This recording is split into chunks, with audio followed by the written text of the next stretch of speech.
Hi. Hi. Welcome. So check out this place. We've stopped here. This is the grounds of St. Gregory's Abbey, and it's just outside of Three Rivers, Michigan. Beautiful, isn't it? What a beautiful place. We're about 40 miles now northeast of South Bend, and tomorrow we'll be walking that direction. Today we've stopped here to spend the day with the monks and an amazing library. I've been reading works of Christian mystics over the past day. Amazing. So let's talk about peace in this peaceful place. What is peace? I use a clinical term now to describe peace, although there are so many beautiful terms, romantic terms, amazing terms that take us to the same place. Let's say peace is the absence of conflict for this discussion. The absence of conflict. So do we see peace in the world? Do we see peace in the world? We see places with peace, right? We see peaceful places like this. But the world is, by its nature, a source of difference and therefore conflict. Through all of nature we see conflict. We see these grasses competing for position, and we also see them working together for this incredible beauty. We see the lily pads, the flowers, the trees, a cooperative society. But there's conflict all through it. Animals eat each other, insects eat each other, and they like to eat us too, by the way. And look at the people, look at us, look at us. Look at us. One's a Republican, one's a Democrat. They don't speak to each other. They argue about so many points in the world. The vegan won't eat meat and tells the one who eats meat how terrible they are. The one who eats meat hates the vegan because they don't like to be told what to do, and they think they're just fine. One person's black, another person's white, another person's old, another person's young. One is man, one is woman. And you know, from the walk, I've had so many experiences that point out how we look at each other and the depth with which we identify with the image that we see in front of us. A business person associates with other business people. A housewife associates with other housewives. And we talk about the other groups, right? We say how we're right and they're wrong, or they're right and we're wrong. We're always talking about difference. You know, I'm sitting here in this, you're with me, and there were so many flowers, beautiful flowers on the way in. None of them alone. All of them accented by each other's beauty, but the people, we just don't get along that way. We always seem to be at conflict. So there's not absence of conflict in the world. There's not. There's difference. And everybody has a different thought and a different belief. There's 7 billion people in the world, and what becomes clear is there's 7 billion different ideas. You know, I was walking last week in Lansing, Michigan, and walking along the street, and these two men came up from behind me, and on the back of this T-shirt, it says, "Walking 10,000 miles for peace, stepsforpeace.org." And these two men were driving along, and they stopped their car, and they asked me how to get to the racetrack. And of course, if they'd been aware, they would have noticed that I wasn't from there.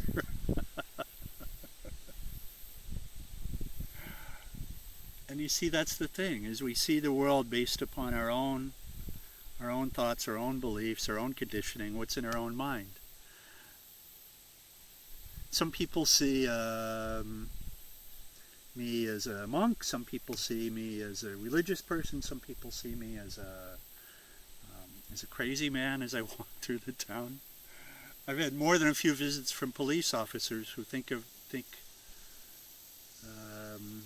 because someone called them and said they saw an escaped prisoner in town, they think I might be an escaped prisoner, until they see the shirt, of course, and the smile.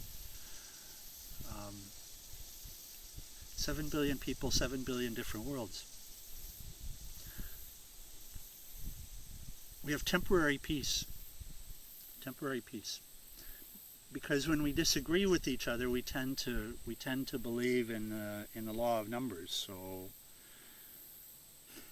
if we disagree strongly, we gather up others about us who have like ideas with us. We socialize with them, and we compete on those ideas.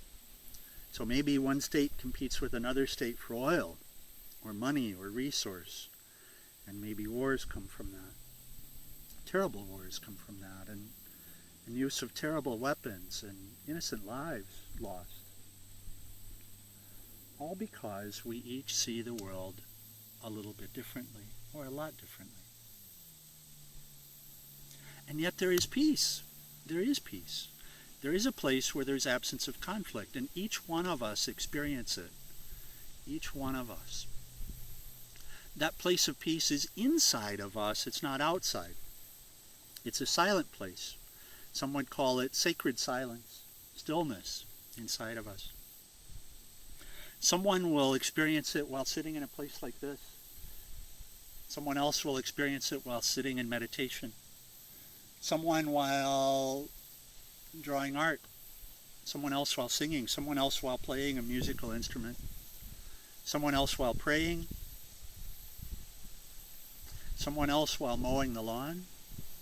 Someone else while fishing or involved in sports, playing football or rugby.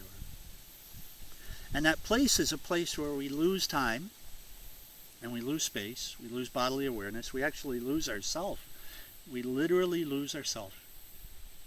Because we're no longer aware of our needs, our thoughts, our stress, our anxiety, our beliefs. We're not thinking about whether we're a vegan or a meat eater. We're not thinking about whether we're a Republican or a Democrat. And the reality is we're just plain not thinking. We're just not thinking. We're in the zone. You know that place, right?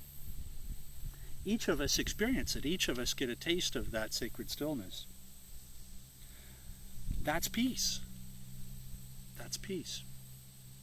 And the ones that we see in the world that are at peace all the time, the peacemakers, the Martin Luther Kings, the Gandhis, these people are in that zone, in that place all the time. They're always there. They're always there. And that is possible for all of us. You know, Peace Pilgrim, she defined the way of peace as this. She said, this is the way of peace. Overcome wrong with right, falsehood with truth, and hatred with love. She said it's the only way. And you know, when we think of it, it is the only way. It truly is. Because with all of these differences, how can we get along with each other than accommodating each other? Other than accepting each other? Other than using love instead of weapons? Getting groups of like-minded people together and arguing and winning by force. What do we win? We win a temporary détente. We win a momentary stillness. But the stillness is a pregnant stillness. Within it is the desire on the losing side to get even, to one day win themselves. When the Israelites are pushed out of Israel, what do they want? They want back. It's natural. So the loser in a battle, Germany, look at Germany, World War I, World War II. The loser in a battle wants to win. Not to accommodate, to win. And that's not peace. That's not peace. This is not a world where all can be Muslim, or all can be Christian, or all can be Buddhist or Hindu. It's not that place. Because always the beliefs will be different. Always they will be different. Always they will vary. Look at this place. Would this really be as beautiful if it didn't have trees and grasses and flowers and insects and such a variety of insects? What would this soil be without the worms and the ants? What would the bouquet of roses be without the little white flowers and the greenery? Doesn't it make it beautiful? What would the tall tree be without the little tree, without the baby? What would the baby be without the big tree? Listen.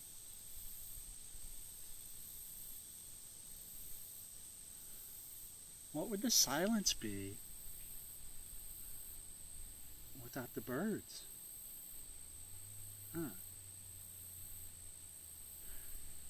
So another way to say what is the way of peace is to say the way of peace is kindness and acceptance and accommodation. Kindness. Kindness. You know, we had a discussion here on Facebook a few weeks ago. I asked the question about nice versus kindness. I asked people to help to define what is being nice versus being kind. And what came back, of course, is that nice is nice. Nice is an external view, an act. It's not bad. It's not bad. In fact, it's very beneficial that we put on a smile when we don't feel like smiling. It's nice, but it has benefit. It helps others. It helps us. It helps us learn to really smile and to really love to smile. So nice is good, but kind is deep. Kindness is what you want, what we want from others. When we consider what makes us feel good, is it really when somebody gives us money? Okay, I get it. It's exciting for a moment, but then the money's gone, and is that what we really wanted?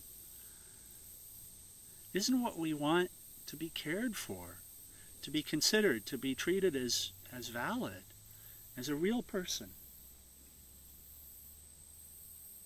To have someone care about us enough when we feel sad, to sit with us and hold our hand, and when we're afraid, to reassure us intelligently, to help us know that what we're afraid of isn't really something that we need to be afraid of. Isn't that grand?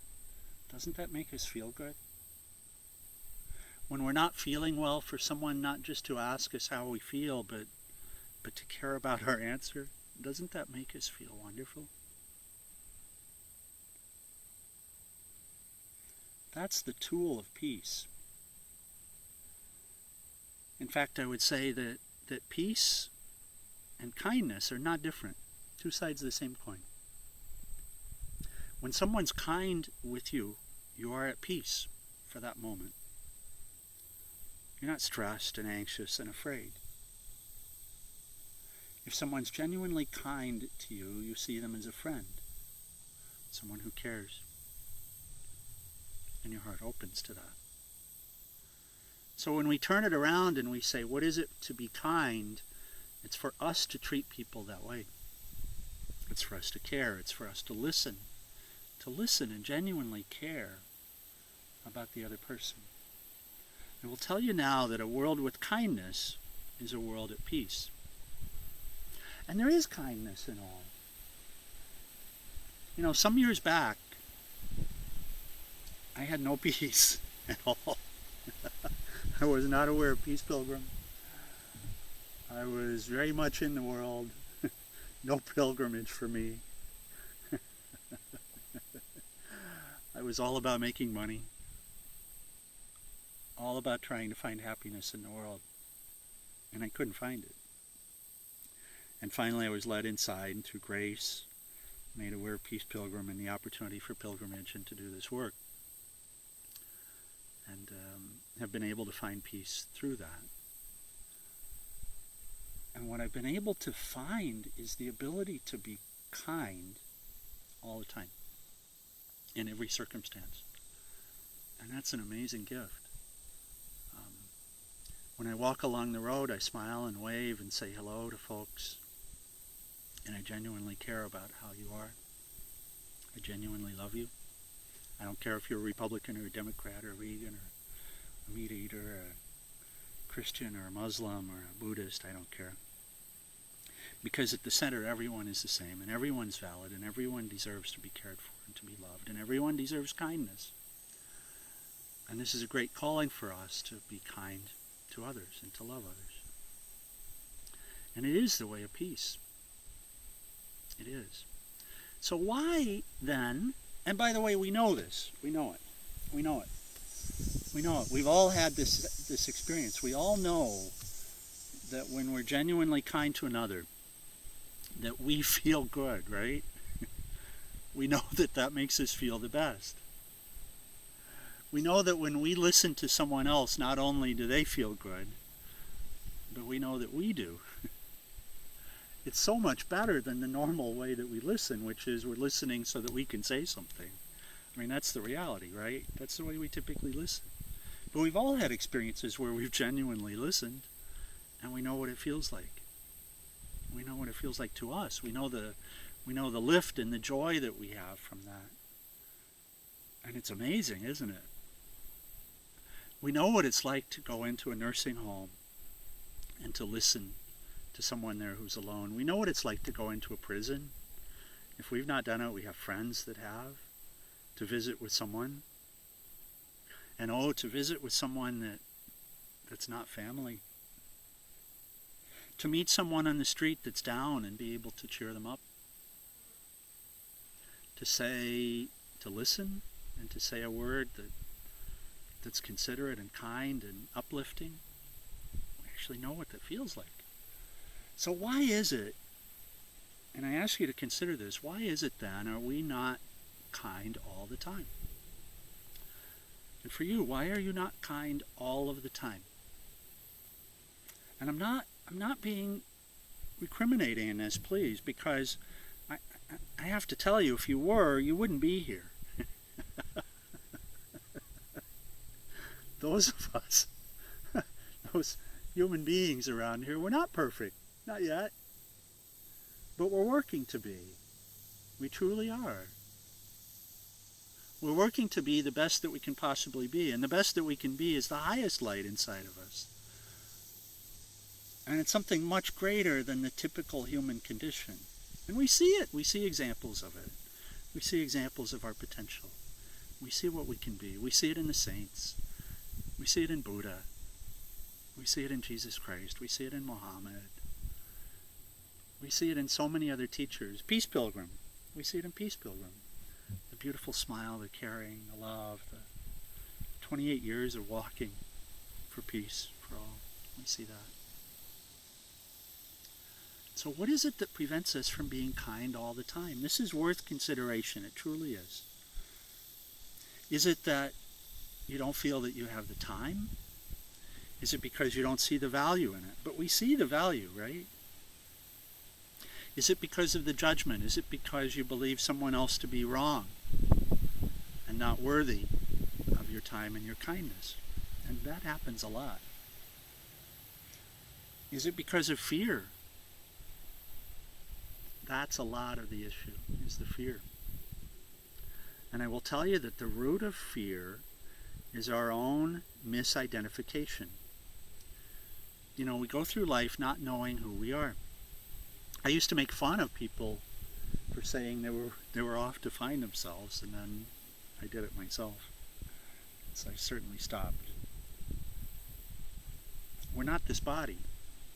We're not. We're not. We've never been this body. We took this body for an experience. This world is a school. We're here to learn. We learn to be kind all the time, to be peaceful, to be at peace. And being at peace brings us in unity with the highest light within, whatever name we use for it. And there's so many names for that peace. Some people call that peace Jesus Christ. Some people call it the highest self. Some people call it Allah. Some people call it Nibbana. Some people call it Krishna. Some people call it love. Some people call it life. Some people call it joy. We can name it anything. We can make it personal by name, but we can't own it. Everybody has it. It's the birthright of all of us, this peace.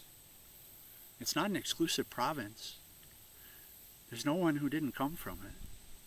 There's no one that doesn't have the opportunity to find it. There's no one who won't enjoy it. There's no one who will give it up when they have it. No one. And it's ours to take. It's ours to have. Through kindness. Through kindness, through love, through acceptance. Fear is our big challenge. And what are we afraid of? We're afraid that we're going to die. We're afraid that we're going to end. But I've got to tell you, first, you're not. Nothing ends. You're spirit. You're not the body. The body ends. You don't. You don't. And serious examination will lead you there. Purification, and there's so many approaches to purify. Interrogation. Self-interrogation. Really closely examining yourself and what you are. All of your beliefs. You find out that you're not the belief. You're not the act that you're playing. You're not the role that you're playing. You're not a businessman. You're not a Republican. These are beliefs, but they're not what you are. You're so much deeper than that. You're so much greater than that. You have the ability to do anything that you choose to do. If you want to join me and walk across the country next year, you can do it. You can do it. I never walked before. It just took the hope and the belief of being able to find peace. And then through walking, it turned into faith. Fear is conquered by self-confidence. It's conquered by knowing who you are and what your capabilities are and what your relationship is in the world and with the world.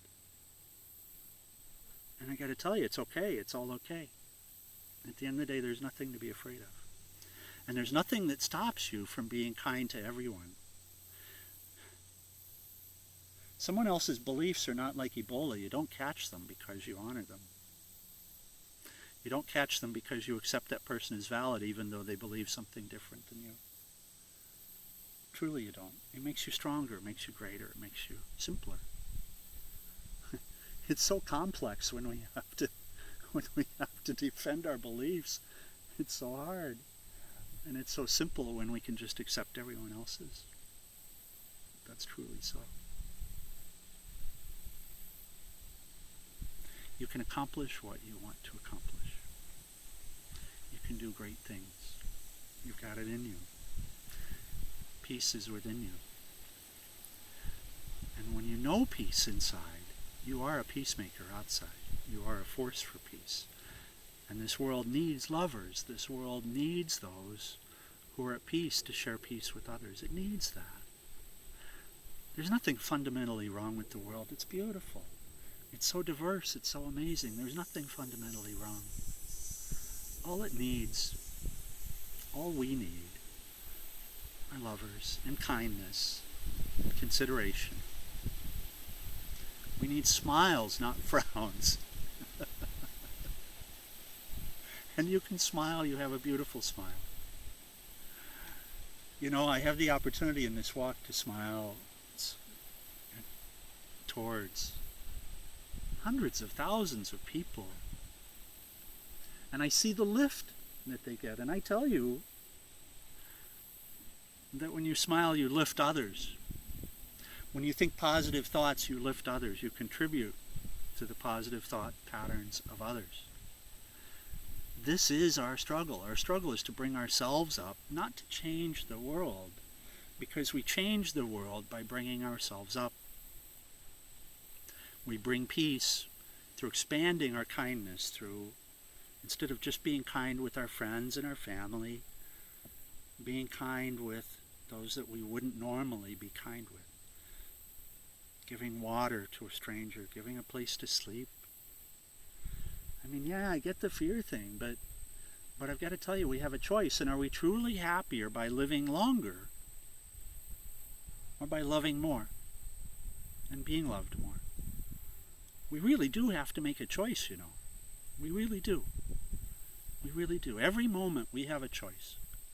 And every moment we can choose whether we want to save ourselves, our skin, or put our life on the line for something. And what better to put our life on the line for than love and kindness and acceptance? What better? And who's going to do it before us if we don't do it first? Right? Who?